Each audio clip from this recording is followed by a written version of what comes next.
सोलापुरातील पूरग्रस्त भागातील कुटुंबियांना उद्यापासून तांदूळ आणि गव्हाचं वाटप केलं जाणार आहे आणि या संदर्भात जिल्हाधिकारी कुमार आशीर्वाद यांनी माहिती दिली आहे। पाहूयात।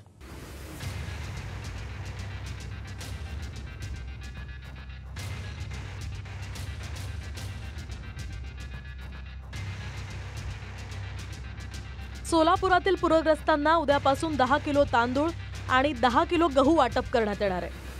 जिल्हाधिकारी कुमार आशीर्वाद यांनी या संदर्भात घोषणा केली आहे। जिल्हाधिकाऱ्यांनी या संदर्भात काय म्हटलंय तेही पाहूया। प्रत्येक कुटुंबाला 10 किलो तांदूळ आणि 10 किलो गहू वाटप होणार आहे। आतापर्यंत सांगोल्यातून 30 टन चारा आणलाय। उद्या सांगलीतून सुद्धा चारा आणणार आहे। तर इतर जिल्ह्यातनं सोलापुरात 50 ते 60 मेट्रिक टन चारा आणला जाणार आहे। सांगोलातून 30 मेट्रिक टन चारा आज दुपारी सांगोलातून 30 मेट्रिक टन चारा गव्हर्नमेंट डिपोमधून आम्ही आणण्यासाठी ऑलरेडी ट्रक पाठवला आहे। सांगलीच्या गव्हर्नमेंट डिपोतून चारा घेण्यासाठी आम्ही आज रात्री ट्रक पाठवणार। ज्या ज्या ठिकाणी पाणी शिरले आहे, जे पूरग्रस्त भाग आहेत, त्या ठिकाणी प्रति कुटुंबाला 10 किलो मोफत तांदूळ आणि 10 किलो मोफत गहूचा आदेश आम्ही दिला आहे। जनावरांच्या चाऱ्याचा प्रश्नही गंभीर आहे। यासाठी प्रशासनाने पावलं उचलली आहेत। तर यावेळी पुन्हा पावसाचा अलर्ट जारी करण्यात आलाय। त्यामुळे जिल्हाधिकाऱ्यांकडून सतर्कतेच्या सूचना देण्यात आल्या। दरम्यान सोलापूर, धाराशिव आणि अहिल्यानगरला उद्या आणि परवा पावसाचा रेड अलर्ट आहे। माढा, मोहोळ आणि करमाळ्यातही पुन्हा एकदा पूरस्थितीची शक्यता वर्तवण्यात आली आहे। त्यामुळे नागरिकांनी पुढील 2 दिवस घराबाहेर पडू नयेत आणि आमच्या संपर्कात राहावं असं आवाहन जिल्हाधिकाऱ्यांनी केलंय।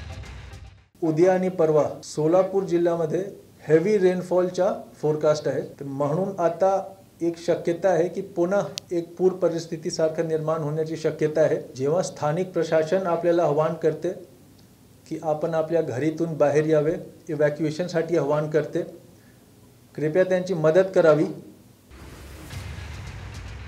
सोलापूर जिल्ह्यात माढा 21, करमाळा 18, अक्कलकोट 6, मंद्रुप 16, उत्तर सोलापूर 8 अशी 88 गावं बाधित आहेत।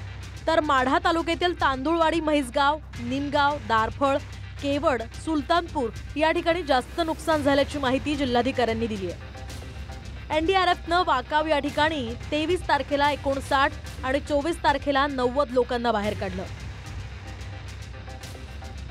दारफळमधून 23 लोकांना एअरलिफ्ट करण्यात आलं।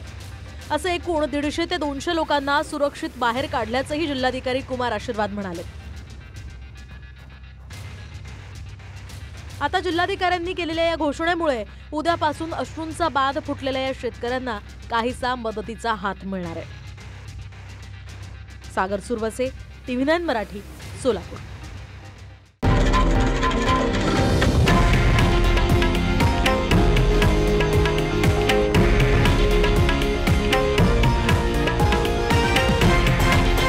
हे आहे देशातील नंबर 1 न्यूज नेटवर्क आणि आपण पाहत आहात TV9 मराठी, एकमेव।